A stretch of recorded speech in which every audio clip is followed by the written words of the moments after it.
ओम साईं राम भक्तों, मैं आज बहुत दिनों के अंतराल के बाद फिर से आज अपने कुछ अनुभव जो नया अभी घटित हुआ है बाबा का हमारे साथ, उसको लेकर फिर बहुत दिनों के बाद आपसे मिलने आई हूँ।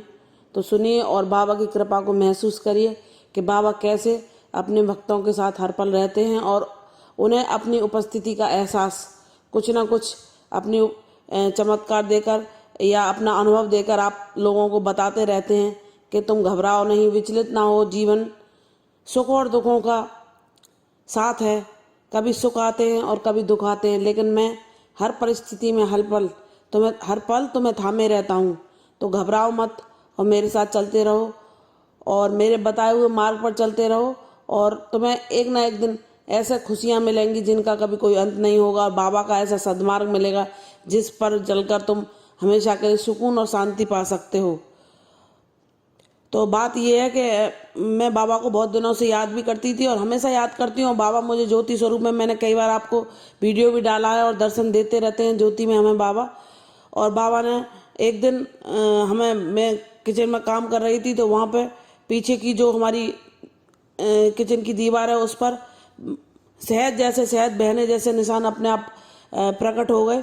और फिर मैंने एक दो दिन सोचा कि शायद कहीं से ऐसे ही ये प्रकट हो गए होंगे, लेकिन फिर मुझे लगा, एक दिन मैं मोबाइल में यूट्यूब का एक वो देख रही थी कि हर क्षण हर कण कण में साईं, तो किसी ने वीडियो डाला था तो जो साईं सच्चरित्र रखी थी उसमें भी बाबा दिख रहे थे, जो बाबा की मूर्ति रखी थी उसमें भी अलग से बाबा की छवि दिख रही थी, दीपक जो था उसमें भी बाबा की छवि दिख रही थी। तो उसे दिखाकर बाबा मुझे ये समझाने का प्रयास कर रहे थे कि मैं भी तो तेरे घर में प्रकट हुआ हूँ, तो तू मेरी अनुभूति को क्यों नहीं महसूस कर रही। तब मैंने जाके अपने बेटे से कहा कि देखना ये जो शहद कैसे निशान दिखाई दे रहे हैं, कहीं इनमें बाबा की यहाँ प्रतिमा या बाबा का स्वरूप दिखाई दे रहा है। तो मेरे छोटे बेटे ने देखा तो उसने कहा हाँ मम्मी। उसने ध्यान से देखा तो कहा देखो मम्मी, बाबा का पूरा चेहरा बना हुआ है। तब मैंने भी ध्यान से देखा तो वो भी फोटो मैं आपके साथ शेयर करूँगी। तो उसमें बाबा का चेहरा बना हुआ था। तो बाबा हमें ये एहसास कराते हैं कि मुसीबतें तो आती रहती हैं, लेकिन जब तुमने साईं नाम की डोर थाम रखी है तो फिर डर कैसा। सब मुसीबतों से पार होते हुए हम अपने बाबा के साथ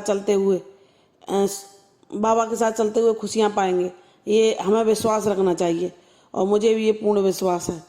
तो यही कहना चाहती हूँ आप लोगों से कि मेरे जैसे और भी जितने साईं भक्त हैं जिनके जीवन में कुछ परेशानियाँ चल रही हैं या कष्टों का सामना कर रहे हैं, तो वो घबराएं नहीं, बाबा का नाम स्मरण करें सिर्फ और बाबा के दिखाए मार्ग पर चलें।